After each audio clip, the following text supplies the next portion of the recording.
Tudo bom? Como é que vocês estão? Eu estou jóia, tá? Gente, o Alisson me coloca em cada fria. Então, hoje, de novo, nós estamos com a nossa aula gravada depois da aula ao vivo.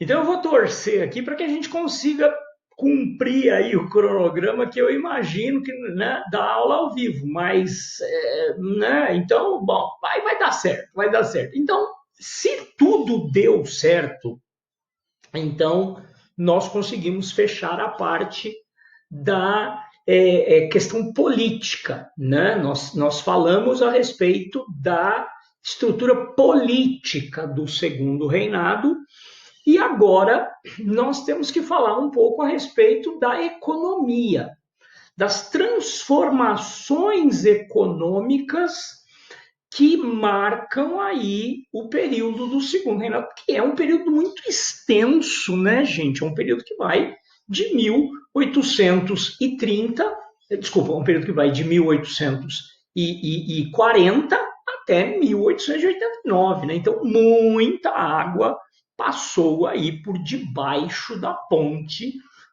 durante esse período de quase 50 anos, né, gente? Então, não é pouca coisa, não. O que eu preciso que vocês entendam é que quando ali na fase final já do primeiro reinado, o, vamos voltar ali às vésperas da independência, né? Com o esgotamento da mineração, o Brasil havia a economia brasileira havia voltado a depender da agroexportação, né? Então, nós tivemos um período aí, né, que nessa última fase da era colonial portuguesa, nós tivemos o chamado renascimento agrícola, aonde a agricultura retoma seu papel central na economia brasileira. E isso não vai mudar, né?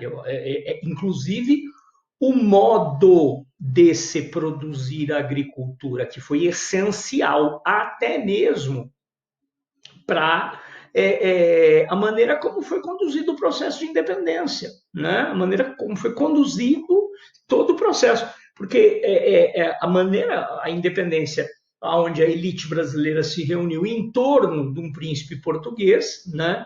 Esse fenômeno absolutamente ímpar, né? Esse fenômeno absolutamente único na América, ele só foi possível porque o príncipe, mesmo passando por cima de suas convicções pessoais, Dom Pedro I sempre foi contrário à escravidão. Pouco comentado, mas ele sempre foi contrário à escravidão.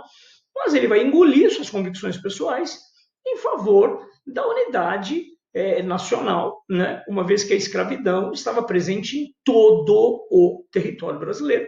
Na medida em que a escravidão era né, o elemento de ligação, então a economia vai se manter dependente da agricultura e, principalmente, no caso, uma agricultura baseada no trabalho escravo. Tá? A novidade que vai ocorrer aí no iníciozinho do século XIX até os idos de 1830, entre 1800 e 1830, a grande novidade é o crescimento da produção de algo novo, o crescimento da produção de algo que não constava, né, do portfólio, usando uma palavra moderna, o portfólio das nossas exportações. Então, ao longo do período colonial, açúcar, algodão, fumo, esses elementos típicos aí, não muda nada. No início do século XIX, nós vamos começar a ter uma popularização do café. Tá? O café ele chega ao Brasil no final do século XIX, no final do século XVIII, ele veio trazido inclusive de forma ilegal, né? Ele foi trazido da Guiana Francesa. O café, que é uma planta de origem africana, né? O café é original da Etiópia, e lá na Etiópia eles desenvolveram a técnica tradicional, que ainda é usada nos países árabes, onde você né, deixa a planta amadurece, você colhe os grãos, são coquinhos vermelhos, vermelhinhos, né, são coquinhos vermelhos, você colhe os grãos, depois deixa os grãos secar, separa a pequena amêndoa, né, remove a pequena amêndoa que fica dentro daquele coquinho agora seco, torra aquelas amêndoas, parece um amendoinzinho, torra e depois moe. Tá? A grande diferença do que se pratica nos países islâmicos, eu tive a oportunidade, até narro a minha experiência aqui para vocês, a gente, tanto na Turquia quanto no Egito, eu tive a oportunidade de tomar o café. Claro que lá você tem as máquinas de café expresso, você tem lá Nespresso, né? Você tem normal. Só que se você pedir um café tradicional, eles servem sem coar. Tá? O café, eles diluem o pó na água quente e botam a xícara para você. Normalmente eles tomam sem açúcar. Você não vai pedir, não vai tomar sem açúcar, pelo amor de Deus, é horrível, né? Você pede, eles te dão uns cubinhos de açúcar, é muito legal, são uns cubinhos mesmo, igual em fio. Você joga lá os cubinhos e aí você tem que esperar assentar, né? Você não pode chegar e já mandar bala. Você tem que deixar ali quietinho um pouquinho, aquele pó decanta e você toma só 2/3 da xícara. 2/3, né? Porque o terço final é praticamente só pó. Se você virar e dar uma golada, vai acontecer igual aconteceu comigo, você vai dar aquela engasgada e vai ficar com a língua preta, né, gente? Então o café deles é uma bosta. Eu achei horrível, tá? Eu prefiro 1000 vezes o nosso, tá? Não gostei. Eles usam um ponto de torra muito claro, é clarinho o café deles, é engraçado até, né? Muito diferente. O nosso é pretão, né? O deles é bem um marrom carne, assim, um marrom terra mesmo, terra vermelha, né? Então não é gostoso, não.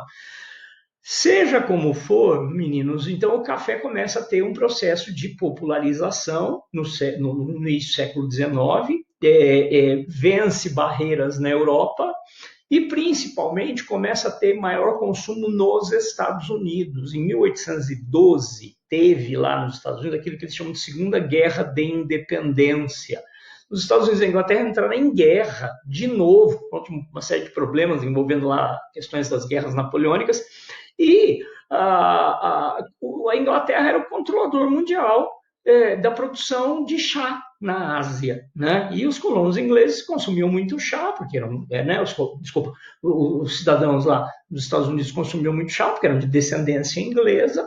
Quando o chá desaparece, eles vão procurar uma saída e vão encontrar o café, né? Que é o café à moda dos Estados Unidos. Gente, nos Estados Unidos você também toma excelentes cafés. Você vai lá no Starbucks, você entra lá no local, tem máquina de café expresso, é muito parecido com o nosso. Agora, se você pegar um café deles, aquele café tradicional que a gente vê nos filmes, que os caras tomam uns copos de meio litro, aquilo é o chafé, é a água de batata, né? Em geral, o café deles tem 4 vezes mais água do que o nosso. Pensa na sua medida de café, multiplica a quantidade de água por 4, é o café deles, é uma coisa quente, uma bebida quente para eles tomarem no frio, né? Para aquele clima frio, o cara até não segurar aquele copão, né? Aquilo esquenta a mão, né? Então é como o gaúcho tomando chimarrão, né? É uma bebida quente. Não pode ser o seu café, o cafezinho da vovó, né? O cafezinho da vovó, você toma meio litro de café da vovó, segura uma lâmpada, ela acende, né? Então, no caso deles lá, é o chá. Mas, ué, pessoal, para nós o que interessa, então, é que haverá um boom de consumo a partir dos idos de 1820. Tanto é que no final da década de 1830, né? Desculpa, no final da década de 1820, mais ou menos aí, vamos pegar o ano de 1830, né? O ano de 1830 é o último ano da década de 1820. Se vocês não acreditam, vão pesquisar. Então, o ano de 1830 é o último ano da década de 1820. Nesse ano, o café já representa já é o quarto produto de exportação. O café já aparece como um produto de exportação significativo. Então, em 1830, o café já é o quarto produto em termos de volume de exportação da economia brasileira. Em 1840, no ano da ascensão do Dom Pedro II, o café já é o primeiro item de exportação. O café já representa. Então, em 10 anos, olha que interessante, em 10 anos, o café. Em 1830, o café era o quarto produto de exportação. Em 1840, o café já está atingindo a condição de primeiro produto de exportação. O café vai se estabilizando na faixa. De repente, o café já representa. Olha, o café era 10% lá em 1830, de repente ele já vai ser 40%. Aí, em meados do século XIX, o café ultrapassa a barreira dos 50%. No final do século XIX, o café já representa aproximadamente 70% de tudo que o Brasil exporta. Gente, na época da proclamação da República, o café era 70%.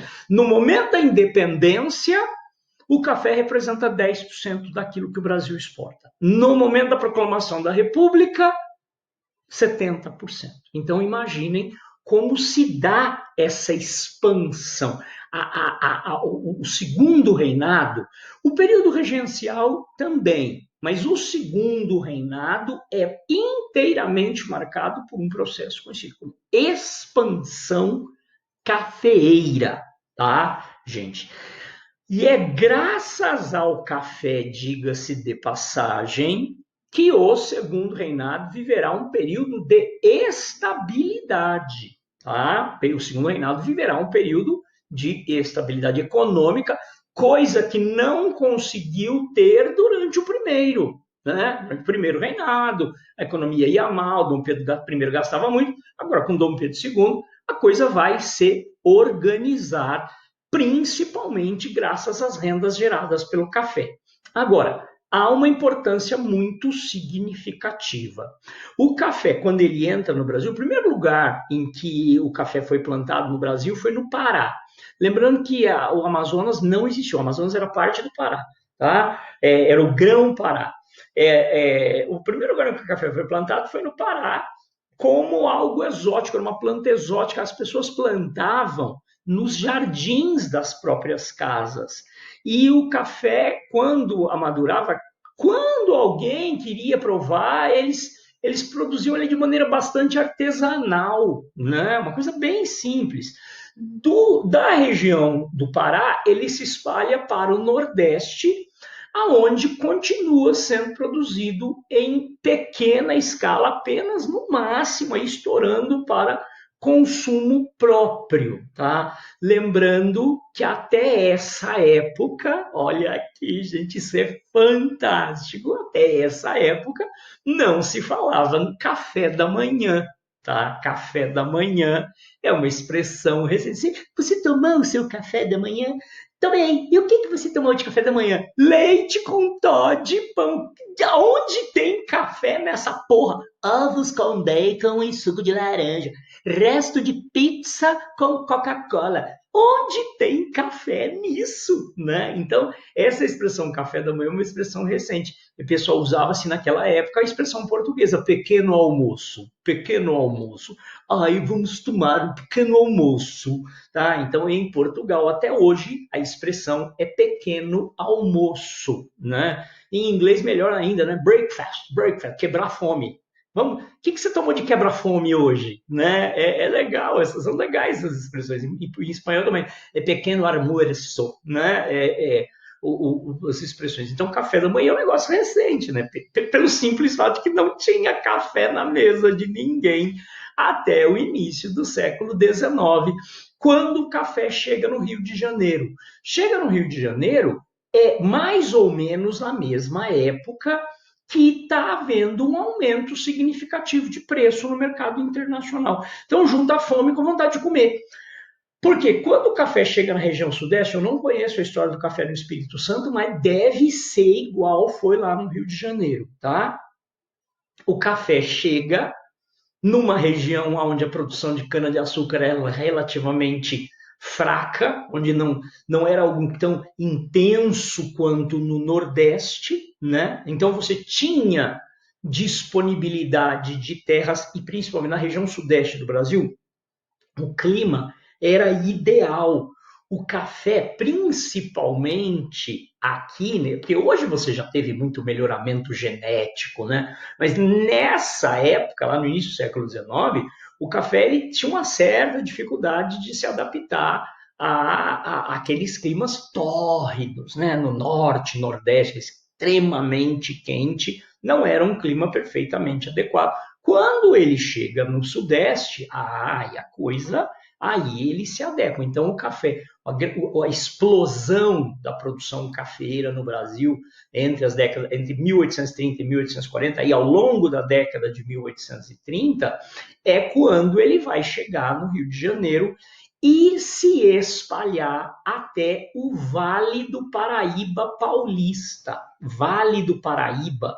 Gente, Vale é o Rio Paraíba, não tem nada a ver com o estado da Paraíba. Tá? O Rio Paraíba, o Vale do Rio Paraíba, em São Paulo, eu acredito que aí em Araxá seja igual aqui em Uberaba, mais ou menos igual aqui em Uberaba. Quando a gente vai para o Rio de Janeiro ou vai para Ubatuba, por exemplo, você passa pelo Vale do Paraíba. Você tem ali cidades como São Luís do Paraitinga, São José dos Campos, Taubaté, né, que são essas cidades. Essas cidades aí foram também as primeiras regiões, essa área, a primeira região do estado de São Paulo a receber a cafeicultura. Então, nós teremos aí um momento muito significativo entre 1830 e 1840 em que o café se espalha pelo Rio de Janeiro e Vale do Paraíba Paulista.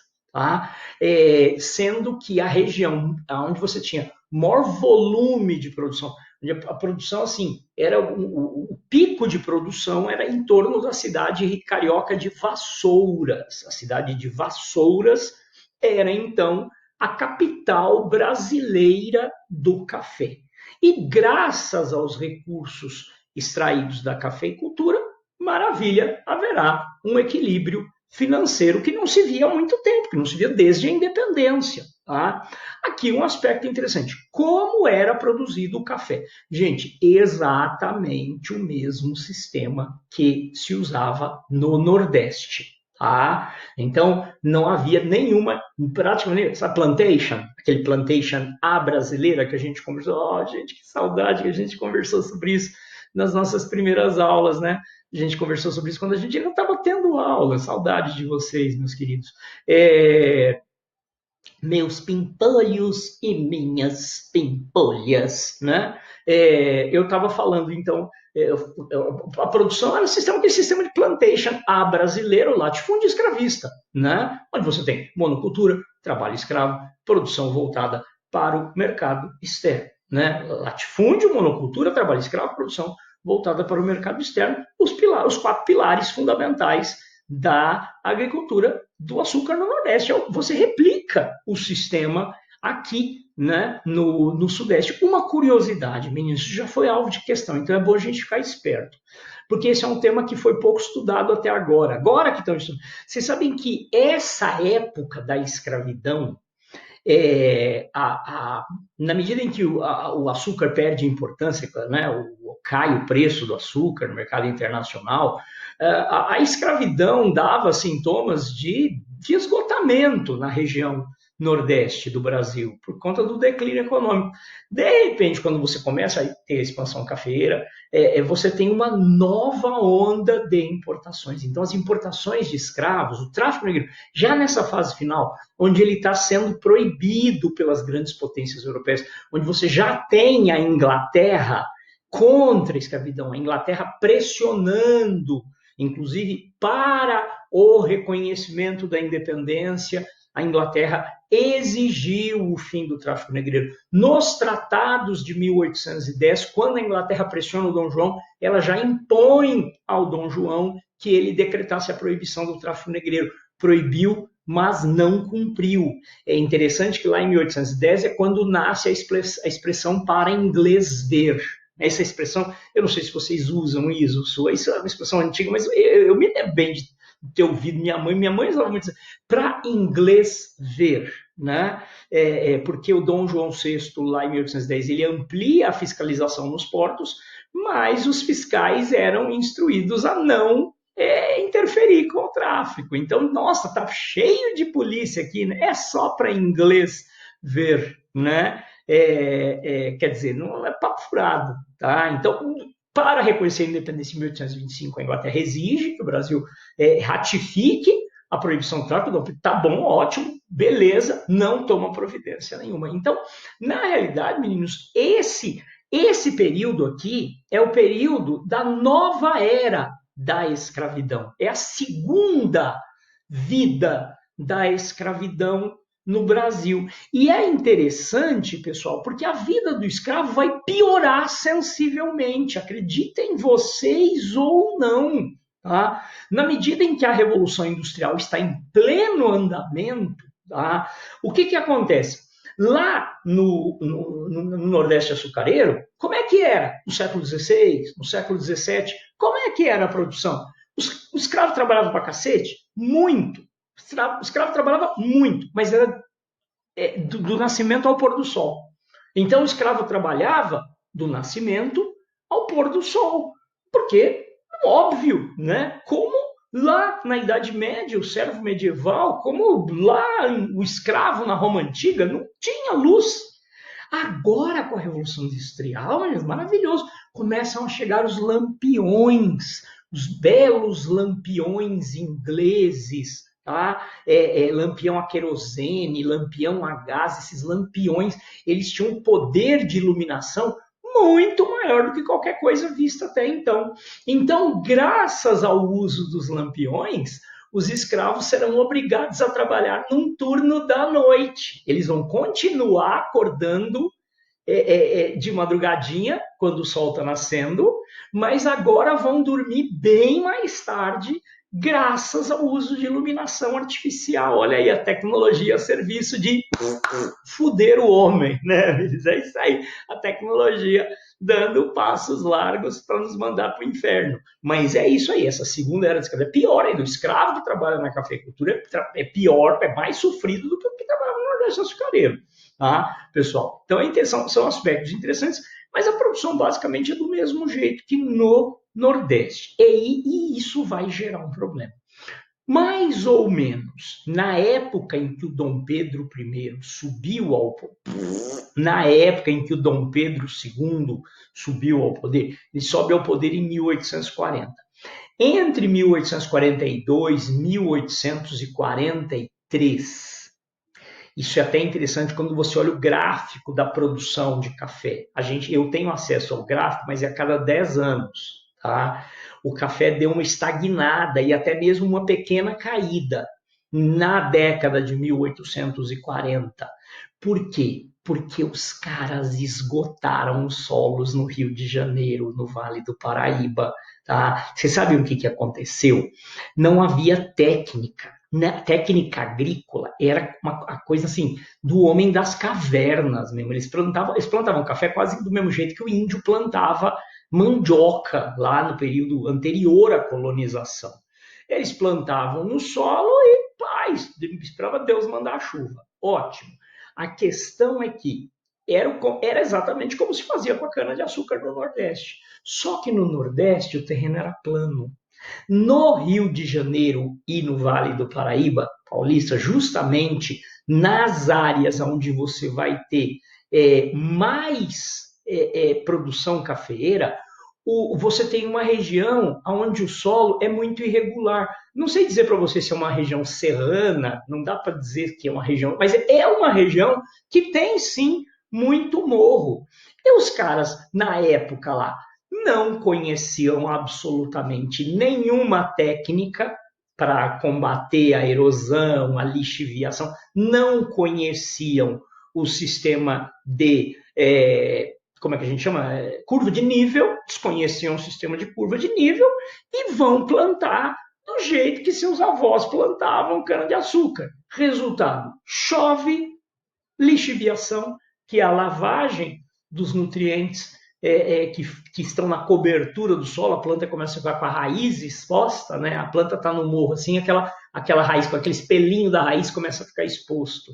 A lavagem dos nutrientes ou a erosão que todo mundo está careca de conhecer. Então, lá pelos idos de 1842, 1843, você começa a ter um problema. A produção cafeeira, existe demanda, poderia ser ampliada a produção cafeeira, mas você não tem como, porque os caras estão destruindo solos. Mas, olha, então fudeu, né? Então fudeu. Não, porque você tem. Gente, falta terra no Brasil? Ah, pelo amor de Deus, né? Ainda mais nós estamos falando dos anos de 1842, 1843, né? Estamos aí no princípio da década de 1840. Terra existia, mas é terra longe do litoral, tá, pessoal? É terra longe do litoral. Longe quanto? Nessa época, gente, perto da praia, tinha que ser menos que 100 quilômetros. Perto da praia. Longe da qualquer coisa mais de 100 quilômetros era longe da praia. Então, se você for pensar que a cidade de São Paulo fica a 88 quilômetros, não sei se é 88 quilômetros de Santos ou 88 quilômetros do Guarujá, mas é basicamente a mesma distância entre Santos e Guarujá. São Paulo ali, 90 quilômetros, São Paulo fica 90 quilômetros da praia. Então, Campinas já é longeão, né? Campinas já era muito longe. Então, a terra boa, e todo mundo sabia disso, né? Então, as pessoas que viviam em São Paulo sabiam que as terras indo para o leste, vindo para Minas, né? Vindo para o Triângulo aqui, vindo para a nossa região. Eu não sei se Araxá é Triângulo também, sei lá. Né? Acho que não, né? Ah, desculpa aí, gente, foi mal. Vindo para o Triângulo, desculpa, leste, não, né? Oeste, né? É oeste paulista.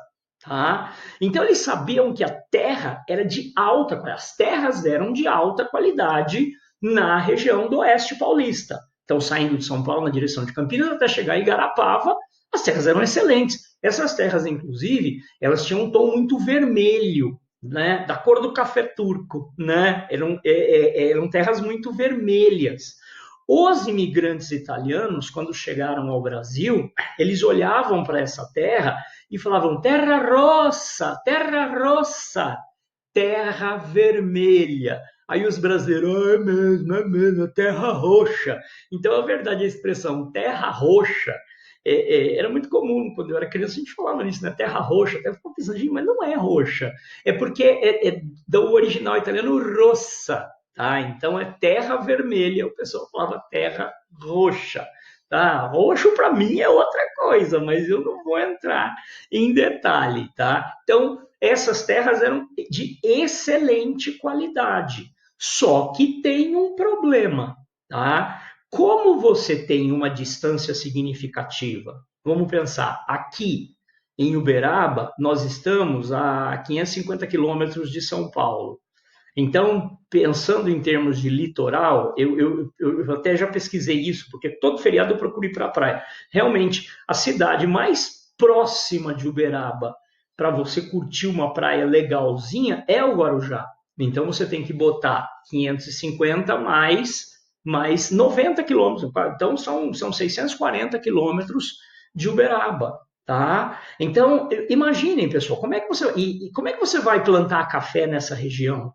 Como é que você vai escoar o café para o litoral se o veículo padrão que carregava a economia brasileira nas costas desde o início da colonização é o carro de boi? Como é que você... Imagina uma viagem de Ribeirão Preto até o litoral, são 330 mais 90, né?